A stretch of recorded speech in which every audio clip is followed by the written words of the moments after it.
আর আল্লাহ মসজিদের কিনারে আমায় কবর দিও ভাই, সেটাই যেন মুয়াজ্জিনের আজান শুনতে পাই, সেটাই যেন। তুমি ভেবেছো কি মহান এই ত্রিভুবন, তুমি যা করে গেলে কেউ তা জানে না, বারে বারে আর আশা হবে না, বারে বারে আসবেন নাকি জোরে? ওমর ইবনে আব্দুল আজিজ রাজ দরবার থেকে ঘরের মধ্যে ঢুকতেছে, স্ত্রীরা দ্বারা এই বলে শুনছেন নি, সন্তানা সব আমার কাছে, সন্তানা বলতেছে নতুন কাপড় পরে ঈদের মাঠে যাবে। ওমর ইবনে আব্দুল আজিজ রাহমাতুল্লাহ আলাইহি ডাক দিয়ে বলে, স্ত্রী গো, আমার কাছে টাকা নাই। কয়টা মহাদেশের মালিক? কয়টা? জোরে কোন? ইয়ামানাত চাঁদে রোজে মজদে মত দর হাকিকত মালিকে হর শাই খোদা। জোরে কোন সুবহানাল্লাহ। স্ত্রীকে ডাক দিয়ে বলে, স্ত্রী আমার কাছে টাকা নাই। স্ত্রী হতবাক হয়ে তাকায় আছে স্বামীর চেহারার দিকে। সুবহানাল্লাহ। ওমর ইবনে আব্দুল আজিজ ডাক দিয়ে বলে, স্ত্রী তোমার কাছে কোনো উপায় থাকলে তুমি বলতে পারো। স্ত্রী বলে, স্বামী আমার কাছে একটা উপায় আছে, আপনি রাষ্ট্রীয় তহবিল থেকে 1 মাসের বেতন অগ্রিম নেবেন, আমি এই মাস অন্যের চাকরি করিয়া কাজ করিয়া আপনারে আমি পোষাই দিয়ে দেব, অগ্রিম বেতন নিয়ে সন্তানদের নতুন কাপড় কিনে দিবেন। সুবহানাল্লাহ। ওমর ইবনে আব্দুল আজিজ রাহমাতুল্লাহ আলাইহি বলে, এটা ভালো পরামর্শ। অর্থমন্ত্রীকে ডাকা হইল। এত বড় ঘটনা একটু করে বলতেছি। অর্থমন্ত্রী হাজির হয়ে গেছে। মাননীয় অর্থমন্ত্রীর কাছে বলতেছে, অর্থমন্ত্রী 1 মাসের বেতন আমাকে দিবেন, আমি 1 মাস আমার স্ত্রী কাজ করে সেই টাকা পুরো করিয়ে দিবে, 1 মাস পরে আপনাকে টাকাটা পোষাইয়ে দেওয়া হবে। অর্থমন্ত্রী ডাক দিয়ে বলে, আপনি 3টে মহাদেশের মালিক, বললেই দিয়ে দেব, কোনো সমস্যা নাই, কিন্তু একটা কথা গো, আমাকে একটু লিখে দিবেন যে 1 মাস আপনার হায়াত আছে। জোরে কোন আল্লাহ। ওমর ইবনে আব্দুল আজিজ রাহমাতুল্লাহ আলাইহির চোখ দিয়ে পানি পড়া শুরু হয়ে গেছে। ডেকে বলে, অর্থমন্ত্রী গো, 1 মাস তো দূরের কথা, 1 সেকেন্ডের গ্যারান্টি আমি দিবার পারবো না। অর্থমন্ত্রী ডাক দিয়ে বলে, মাননীয় মহামান্য প্রেসিডেন্ট, তাইলে আমার 1 মাসের বেতনও দেওয়া সম্ভব না। বন্ধুরা, ও যুবকেরা, সোনামণিরা, ধনীরা, গরিবেরা, কোটিপতিরা, সম্মানিত ওলামায়ে কেরাম, আপনাদের পায়ের জুতা আমি মাথায় নিয়ে বলি, আসলে মালিক চিনে কবরে যাওয়া দরকার। কি বলেন, ঠিক না বেঠিক? কে আমারে চক্ষু 2টা দিল? আমার মতো কত মানুষ অন্ধ। কে আমারে জবান দিয়া কথা বলতে দিল? আমার মতো কত মানুষ বোমা। কে আমার জবানটা লাগাইয়ে দিল না? কত মানুষ হাসপাতালে শুয়ে হাত নাড়াইতে পারে না, পাও নাড়াইতে পারে না। তুমি আমাকে সুন্দরভাবে বসাইছো, এটা তোমার মেহেরবানি। কি বলেন, ঠিক নেবে? ঠিক। বাবারে, বন্ধুরে, দলাদলি করবেন না। আল্লাহ যে শুধু 2টা চক্ষু দিচ্ছে, এই কারণে যে মালিকের সেজদা দেই গো। এক সেজদায় যদি কিয়ামত কায়েম হইয়া যায়, আল্লাহ যে আমাকে 2টা চোখ দিলে এর শুকরিয়া আদায় করে শেষ করা সম্ভব না। বন্ধুরে, বাবাজিরে, দোকানদার দোকানে তালা থাকবে, দোকানদার থাকবে না। বক্তার ডায়েরিতে গাড়ি ভাড়া জমা থাকবে, বক্তা স্টেজে হাজির হবার পারবে না। মসজিদের ইমাম সাহেব এশা পড়িয়া চলিয়া যাইবে, ফজরে আবার পড়াইবে, নিয়াত করিয়া যাইবে। ফজরের সময় মসজিদের মুয়াজ্জিন বলবে, আপনারা দোয়া করেন ইমাম সাহেব আর দুনিয়ার বুকে না। ঠিক টেবে ঠিক জোরে কয়। ওমর ইবনে আব্দুল আজিজ রাহমাতুল্লাহ আলাইহির সাথে দেখা করতেছে। ছেলেরাও আব্বার সাথে মুসাফা করবে ঈদের দিন। দূর থেকে ছেলেরা আসতেছে, সবাই সাথে মুসাফা করবে। ছেলেদের পরনের পুরান কাপড়। বাবার দিকে আসতেছে। ওমর ইবনে আব্দুল আজিজ রাহমাতুল্লাহ আলাইহির চোখ দিয়ে দরদর করে পানি পড়তেছে। কথা বোঝা যায়? ছেলেরা কাছে আসছে। ছেলেদের হাতের মধ্যে হাত দিয়া ডাক দিয়া কয়, আব্বু হে আমার প্রিয় সন্তানেরা, আমারে বদদোয়া করিও না, আমি 3টা মহাদেশের মালিক না, আমি জিম্মাদার। সন্তানেরা হাউমাউ করে কেঁদে ফেলছে। বাবা সামনে ডাক দিয়ে বলে, আব্বু আপনি কাঁদবেন না, আমরা বলতে পারি কিয়ামতের ময়দানে আল্লাহ আপনার মাথায় আমাদের মুকুট পরে আমাদের সামনে হাজির করবে। 2 হাত জায়গায় বলেন নারায়ে তাকবীর। ছেলেরা কি বলে শোনেন, গরুর গোশত খাওয়ার জন্য ইসলাম কবুল করি নাই। ডাক দিয়ে বলে, আব্বু আপনি আফসোস করেন আমাদের নতুন কাপড় দিতে পারেন নাই, আপনি আফসোস করবেন না, আপনার মাথায় আল্লাহ আমানতের টুপি পরাইয়া আমাদের সামনে হাজির করবে। আর আব্বু আমরা নির্ঘাত আশা রাখি সেই দিন আমরা জান্নাতের পোশাক পরে আপনার সামনে হাজির হব। সোনামণিরা এসেছিলে যেদিন কেঁদেছিলে তুমি, হেসেছিলে দুনিয়ার সবাই, আবার এমন জীবন তুমি করো হে গঠন,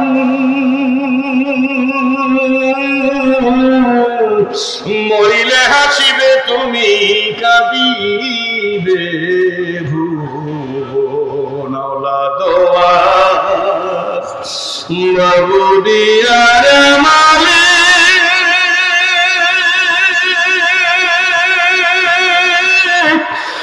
রাখি সবুলাইয়া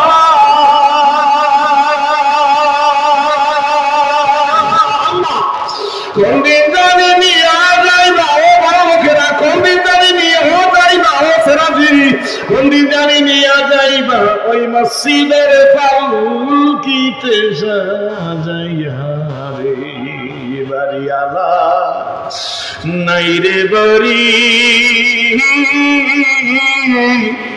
নাই রে দুনিয়াতে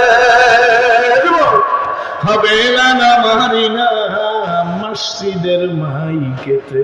একদিন বিয়ার সাজন সাজবো সবাই, একদিন বিয়ার সাজন সাজবো সবাই, বলো একদিন বিয়ার সাজন সাজবো সবাই, কেউ কোনে কেউ কেউ বা 2 দিন আগে সাজবো, কেউ বা 2 দিন পর, বলো একদিন বিয়ার সাজন সাজবো সবাই। ও যুবক একদিন বিয়ার সাজন সাজবো সবাই, ও দোকানদার একদিন বিয়ার সাজন সাজবো সবাই, কেউ কোনে কেউ বল, কেউ বা 2 দিন আগে সাজবো, কেউ বা 2 দিন পর, কেউ বা যাবে আনতে কাপড় জোরে, কেউ বা যাবে আনতে কাপড় দোকানে বাজারে, আমাকে সবাই রাখবে আমারই উঠানে। বন্ধুরে বাবাজিরে আল্লাহ দাদা এমন জীবন আমি করিব গঠন,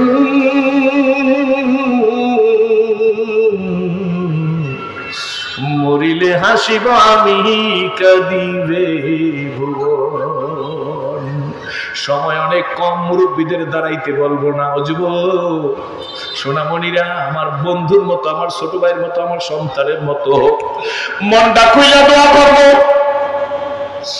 বুড়ারা দাঁড়াইবেন না। কোন কোন যুবক এই ক্ষুদ্র সেরাজির কথা যে তোমাদের মতো মুসলমানদেরকে দেখে ইসলাম কবুল করেছে, আমার সামনে দাঁড়াইবেন, হুজুর এই জীবন কোরআনের সাথে নবীর অবিন করতে চাই, তারা দাঁড়াইয়ে দাও, তারা দাঁড়াইয়ে দেখাও।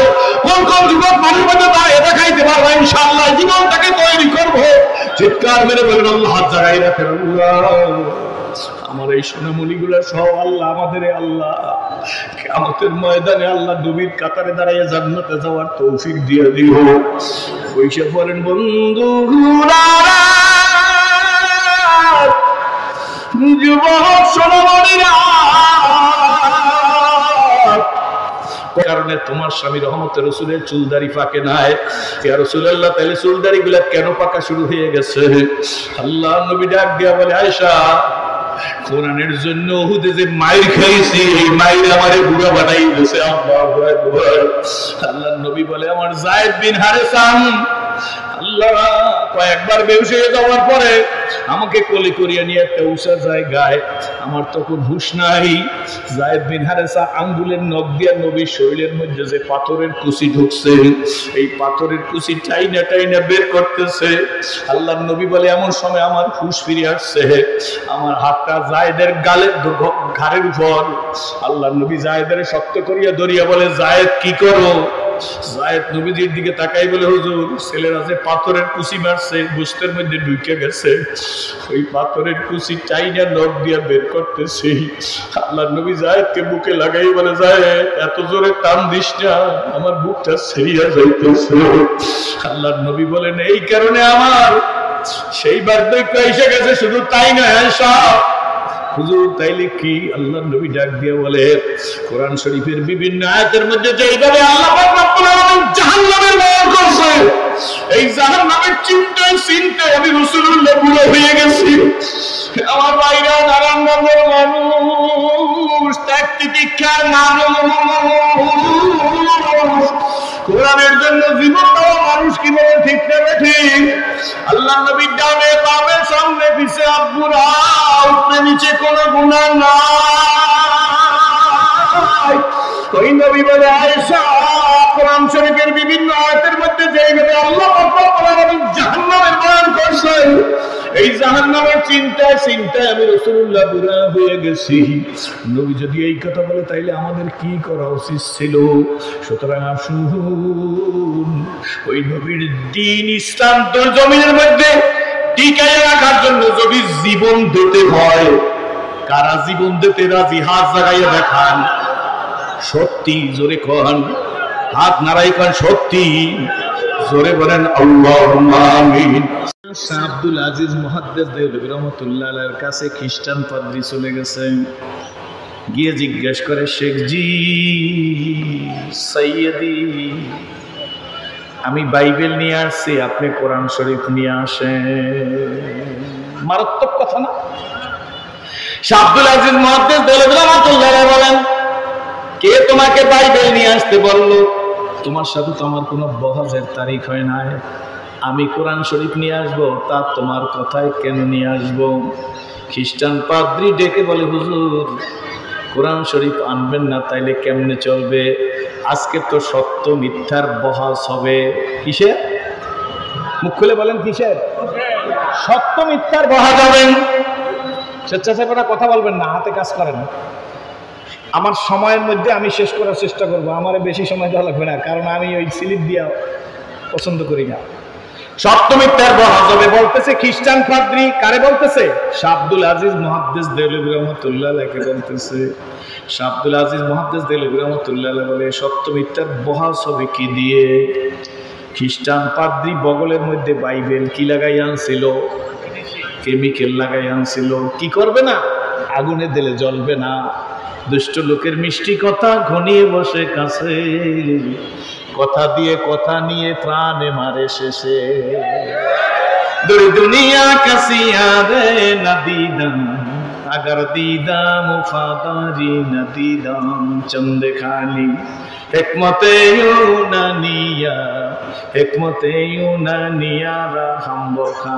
বাবা গো, বন্ধু গো, ভাই গো, মা গো, ধনী রে, কুটিপতি রে, কোন ঝিনুকের মধ্যে মুক্তা থাকে গো? ঝিনুকের মুখ না খুললে বোঝা যায় না। খ্রিস্টান পাদ্রীর দুর্বিসন্ধি, কোরআন শরীফ তার কেমিক্যাল লাগানো হয় নাই। সুতরাং খ্রিস্টান পাদ্রী ডাকবে বলে, হুজুর ওই যে প্রজ্বলিত আগুন দাউ দাউ করে জ্বলতেছে গো, ওই আগুনের মধ্যে আমি বাইবেল ছেড়ে দেব, আপনিও কোরআন শরীফ নিয়ে আসেন, কোরআন শরীফও আগুনের মধ্যে ছেড়ে দিবেন। যেইটা জ্বলিয়া ফুরিয়া যাইবে সেইটা মিথ্যা, যেটা জ্বলবে না সেইটা সত্য। কথা বলার সঙ্গে সঙ্গে আব্দুল আজিজ মুহাদ্দিস দেওলভী রাহমাতুল্লাহ আলাইহি বিচক্ষণ আলেম, উনি বুঝে ফেলাইছে সামথিং রং, এখানে একটা কিছু না একটা কিছু ঘটছে। ডাক দিয়ে বলে, খ্রিস্টান পাদ্রী রে, বাইবেল তোর আগুনে দেওয়ার ক্ষমতা তোকে কে দিছে? তোর ধর্মগ্রন্থ বাইবেল তুই আগুনে জ্বালাইতে পারো। মাইকটা একটু কমাই দেন, অপারেটর নাই, কোন কোন শব্দটা বন্ধ করেন। তোর বাইবেল তুই আগুনে জ্বালাইতে পারো, কিন্তু বাইবেলের প্রতি আমারও শ্রদ্ধা আছে, যেহেতু এই বাইবেল আল্লাহর কালাম, জোরে কোন সুবহানাল্লাহ। বাইবেল কার কালাম? আর আমার কোরআন আমার জীবন। কোরআন কি? কোরআন আমার মরণ। ফিলিস্তিনের মুসলমানরা না খাইয়া ঔষধ নাই, চিকিৎসা নাই, পানি নাই, কিন্তু এরপরও তাদেরকে দেখছেন আপনারা, তারা বলতেছে ঈমান নিয়ে কবরে যাইতে চাই, ঈমান নিয়ে বেঁচে থাকতে চাই। হেজাব দিয়ে মহিলারা চলতেছে, নামাজের সময় দাঁড়াইয়া নামাজ জামাতের সহিত পড়তেছে, জোরে কোন সুবহানাল্লাহ। শাহ আব্দুল আজিজ মুহাদ্দিস দেওবন্দি রাহমাতুল্লাহ আলাইহি বলেন, কোরআন আমার জীবন, কোরআন আমার মরণ গো। এই কোরআন শরীফ কোনোদিন আমি আগুনে ফেলবো না। খ্রিস্টান পাদ্রী ডাক দিয়ে বলে, হুজুর তাইলে সত্য মিথ্যার বহাস হবে কি দিয়ান? শাহ আব্দুল আজিজ মুহাদ্দিস দেওবন্দি রাহমাতুল্লাহ বলে, তুমি কি সত্যি সত্য মিথ্যার বহাস করতে চাও? জি হুজুর তাই চাই। যদি চাও ওয়েলকাম, মোস্ট ওয়েলকাম। তুমি রেডি হও, আমিও রেডি হই।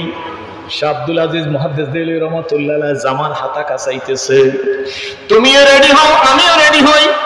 খ্রিস্টান বলে, মারামারি করবেন? কয় নেভার, কখনো না। তাইলে কি দিয়ে পরীক্ষা করবেন সত্য মিথ্যার?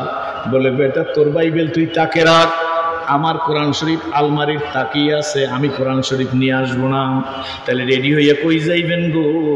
শাহ আব্দুল আজিজ মুহাদ্দিস দেওবন্দি রাহমাতুল্লাহ বলে, তুইও আগুনে ঝাঁপ দিবি, আমিও আগুনে ঝাঁপ দেব।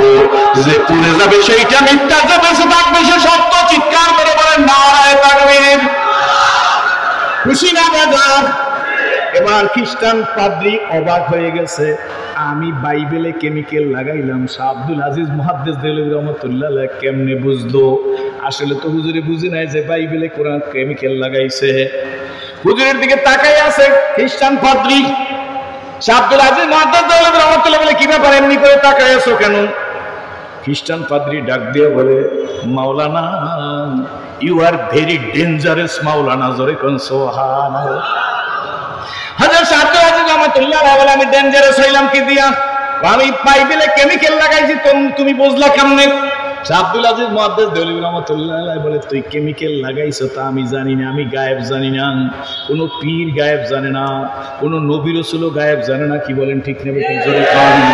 আমাদের তো কারো কারো মনের কথা আমার পীর সাহেব বুঝি গায়েব জানে। তোমার ইমানে কেরোসিন লাগছে, কি বলেন ঠিক নেবে? কি লাগছে? কি লাগছে? কেরোসিন লাগছে, কি বলেন ঠিক নেবে? ঠিক। তখন খ্রিস্টান আবার তাকাই আছে আব্দুল আজিজ মুহাদ্দিস দেওবন্দি রাহমাতুল্লাহর দিকে। এবার শাহ আব্দুল আজিজ মুহাদ্দিস দেওবন্দি রাহমাতুল্লাহ দিয়ে বলে, কি বলতে চাও? বলবো আর কি, কলেমা পড়ে মুসলমান বানাইয়া দাও। চলিতে চরণ হইল আবশ, কমিল বাহুর বল,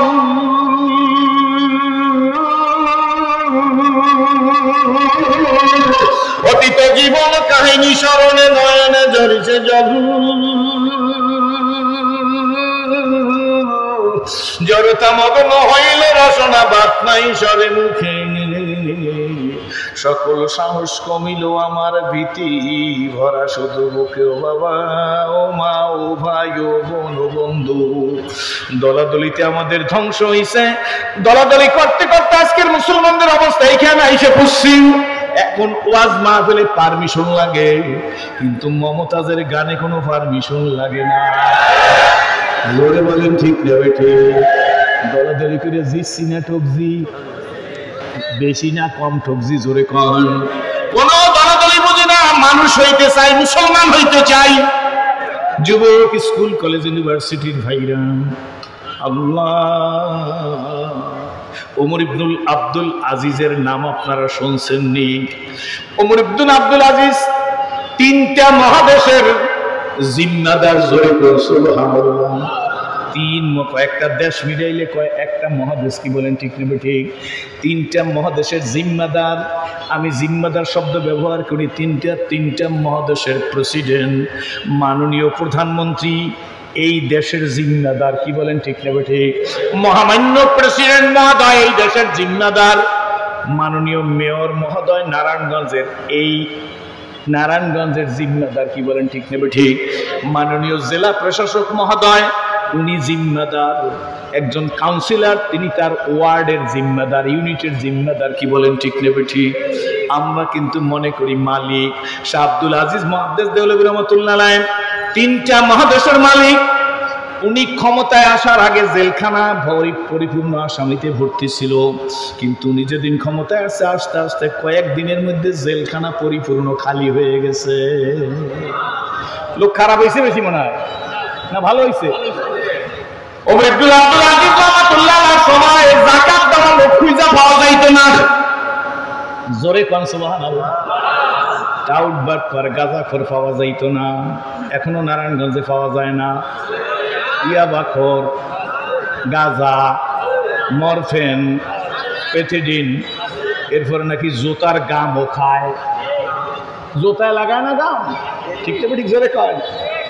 আক্ষেপে জীবন হয়েছে বিগত, কোনো কিছু করি নাই পাগলের মতো। যুবক শুনে রাখ, এ গাঁজাখোর শুনে রাখ, তোদেরকে দেখে ইসলাম কবুল করেছি। আসলে মালিক চিনলি না, কপাল খারাপ। ঠিক ঠিক জোরে বলেন।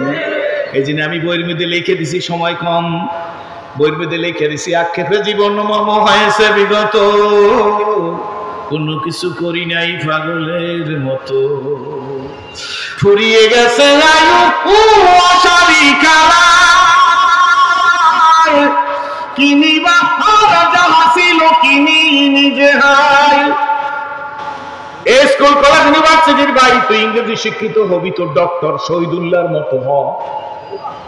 ইংরেজি শিক্ষিতদের বলতেছি, ইংরেজি শিক্ষিত হবি তো ডক্টর শহীদুল্লাহর মতো হ। উনি শুধু ইংরেজি শিক্ষিত নন, ফুরফুরের আবু বকর সিদ্দিক রাহমাতুল্লাহর খলিফা ডক্টর শহীদুল্লাহ হয়ে যাই। দেখো ডক্টর শহীদুল্লাহর ছবি আছে এইরকম দাড়ি, কি বলেন ঠিক নেবে ঠিক? উনি শুধু ইংরেজি শিক্ষিত নন, বিচক্ষণ আলেম। হোসেন শহীদ সোহরাওয়ার্দীর মতো ইংরেজি শিক্ষিত হও, কি বলেন ঠিক নেবে ঠিক? কবি নজরুলের মতো হও ইংরেজি শিক্ষিত, যে মরার আগে লিখছে রোজ হাসরে আল্লাহ রামায়, রোজ হাসরে আল্লাহ রামায়, হলো না বিচার আল্লাহ আর আল্লাহ। মসজিদের কিনারে আমায় কবর দিও ভাই, সেটাই যেন মুয়াজ্জিনের আজান শুনতে পাই, সেটাই যেন।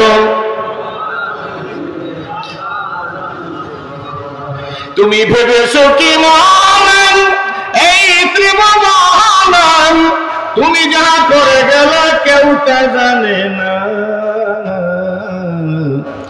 বারে বারে আর আশা হবে না, বারে বারে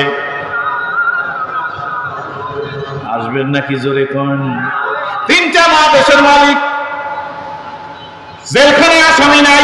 একটা মশহুর কথা সমাজের মধ্যে আছে, ওনার আমলে বাঘ আর হরিণ একসাথে পানি খাইতো, কিন্তু ক্লারিফাই করি না, ব্যাখ্যা করি না, বিশ্লেষণ করি না কথাটার অর্থ কি। কথার অর্থ হইল বাঘের লোভ ছিল না হরিণের প্রতি, হরিণের ভয় ছিল না বাঘের প্রতি। এর নাম বাঘ আর হরিণ এক গাঁটে পানি খাওয়া। বাঘের লোভ ছিল না হরিণ খাওয়া লাগবে, হরিণের ভয় ছিল না বাঘ আমাকে ধরবে। ওই সমাজটার নাম ছিল শান্তির সমাজ।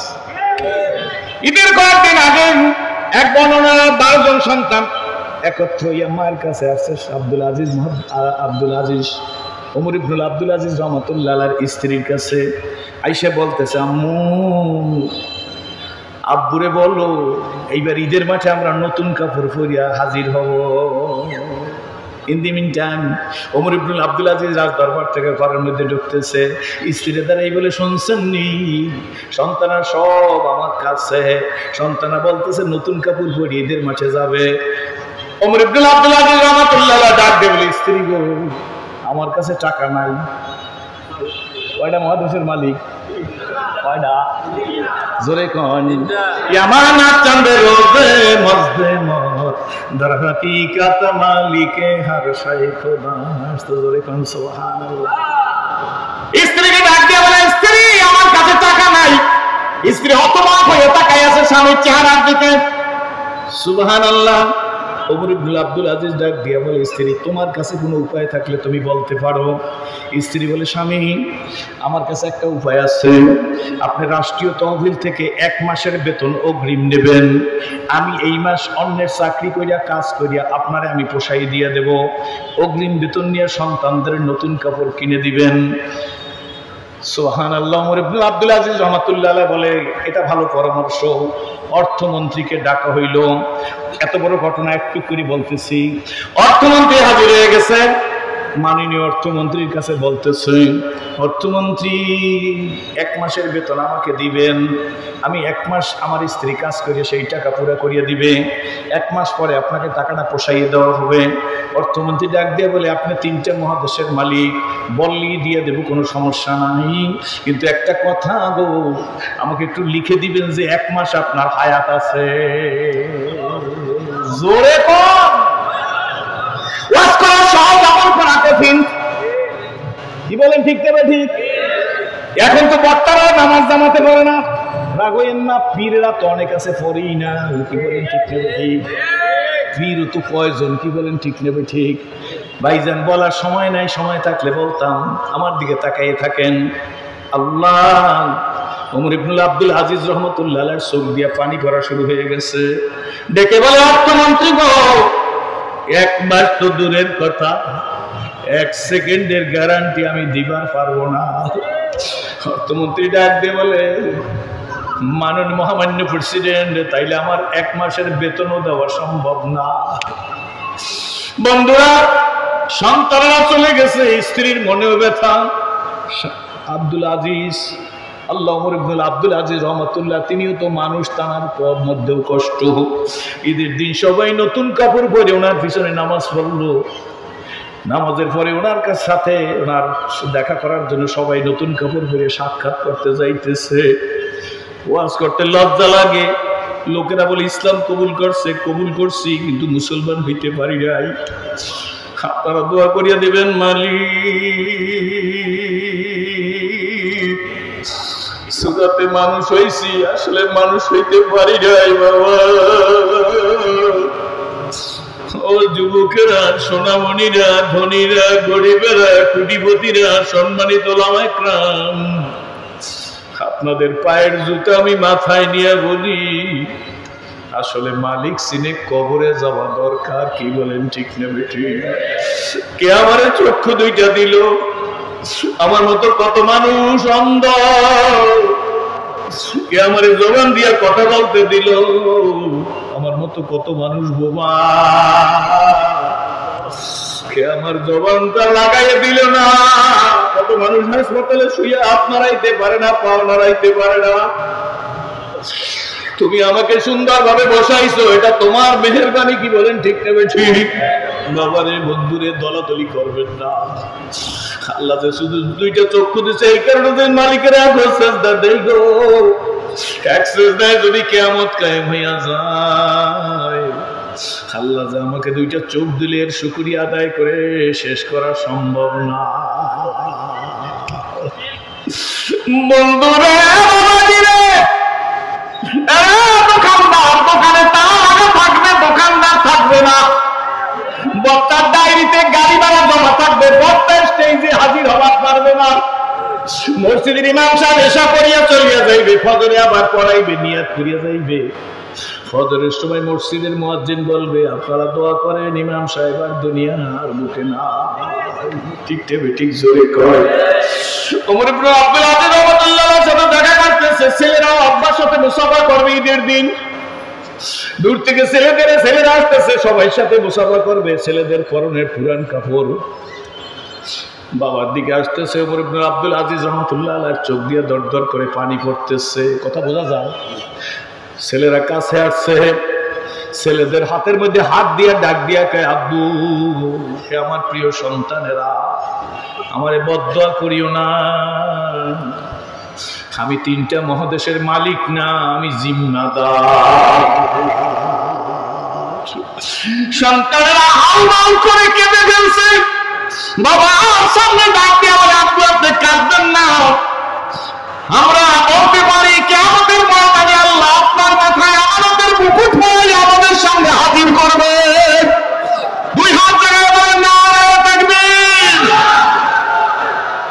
মুরব্বীরা কি বলে শোনেন, গরুর গোশত খাওয়ার জন্য ইসলাম কবুল করি নাই। ডাক দিয়ে বলে, আব্বু আপনি আফসোস করেন আমাদের নতুন কাপড় দিতে পারেন নাই, আপনি আফসোস করবেন না, আপনার মাথায় আল্লাহ আমানতের টুপি পরাইয়া আমাদের সামনে হাজির করবে। আর আব্বু আপনার নির্ঘাত আশা রাখি সেই দিন আমরা জান্নাতের পোশাক পরে আপনার সামনে হাজির হব। সোনামণিরা হেসেছিলে যেদিন, কেঁদেছিলে তুমি, হেসেছিলে দুনিয়ার সবাই, আবার এমন জীবন তুমি করো রে গঠন,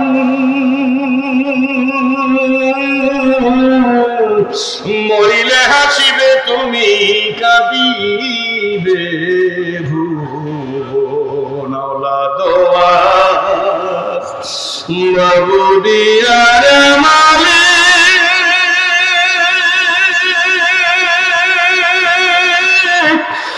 রাখি সবুলাইয়া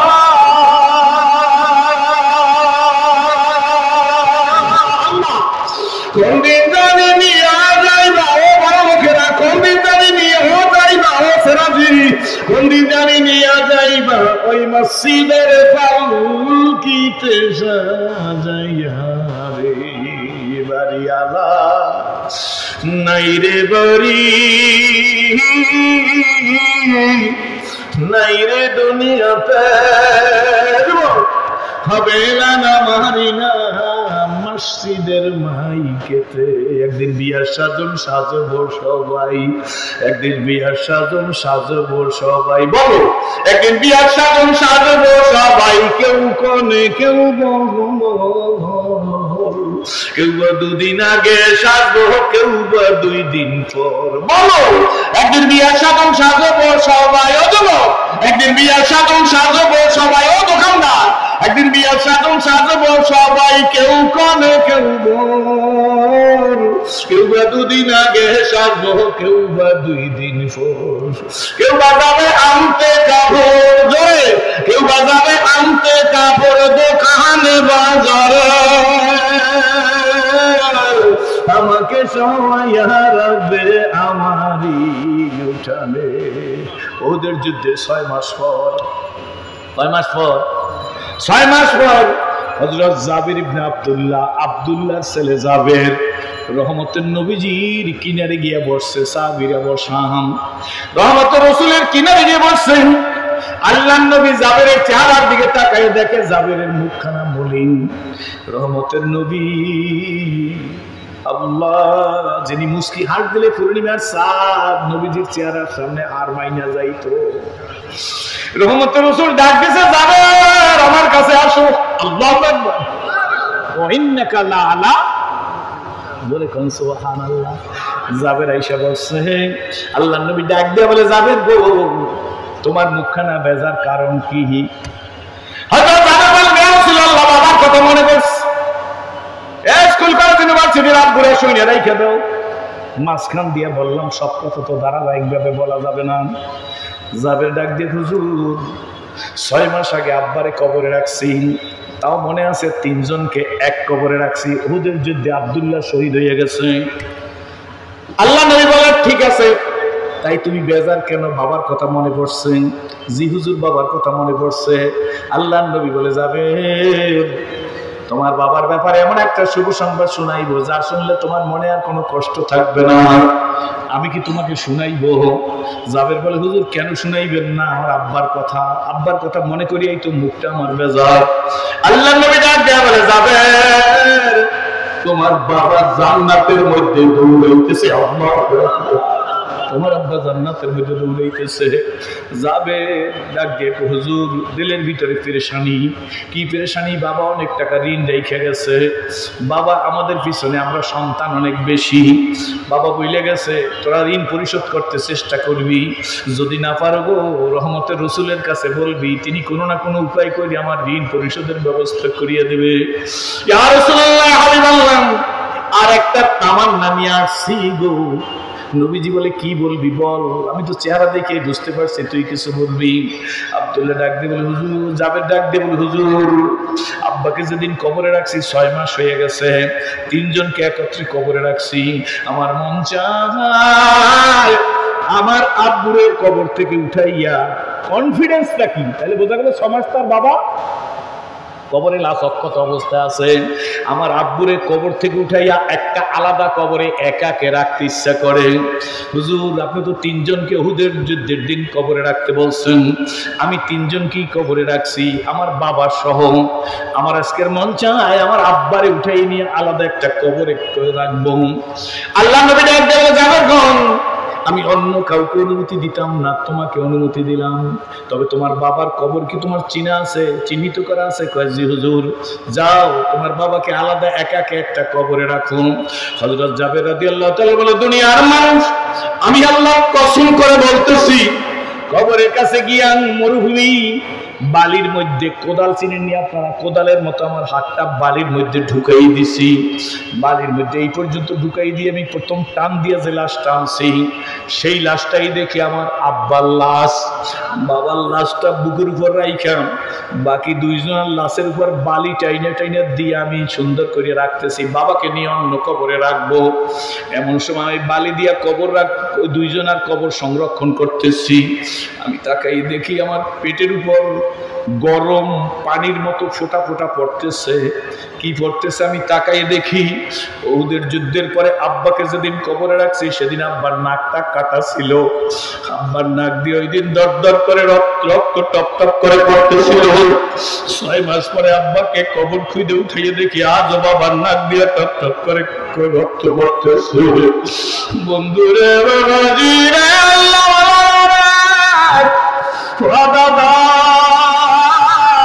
জীবন আমি করিব গঠন,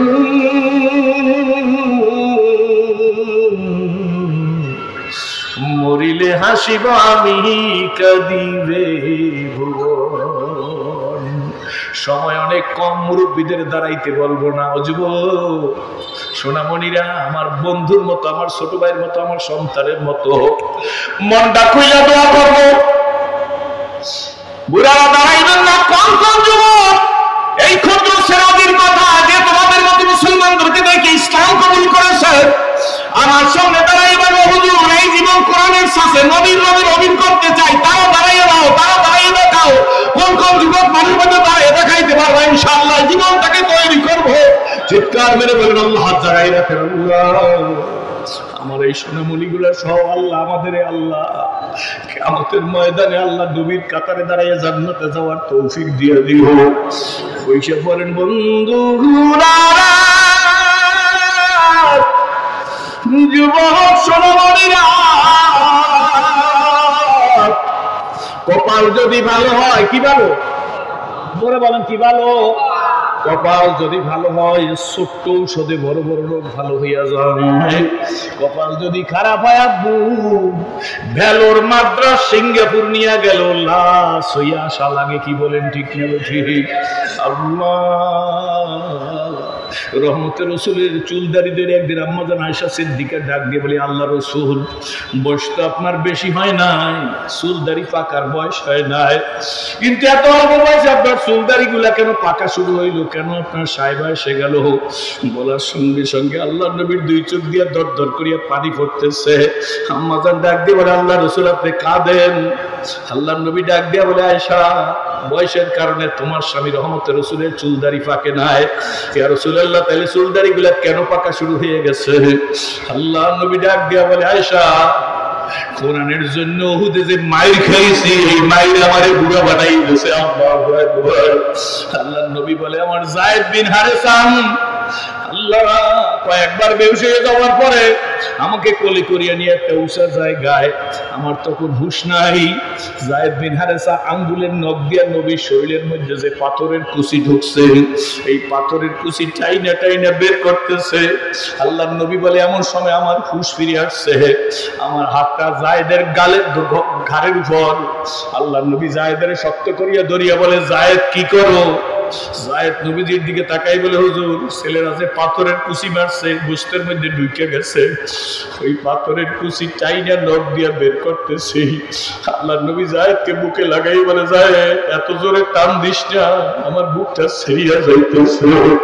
আল্লাহ নবী বলেন, এই কারণে আমার সেই বার্ধক্য এসে গেছে। শুধু তাই না, হুজুর তাইলে কি? আল্লাহর নবী ডাক দিয়ে বলে, কোরআন শরীফের বিভিন্ন আয়াতের মধ্যে যেইভাবে আল্লাহ পাক রব্বুল আলামিন জাহান্নামের বয়ান করছে, এই জাহান্নামের চিন্তায় আমি রাসূলুল্লাহ বুড়ো হয়ে গেছি।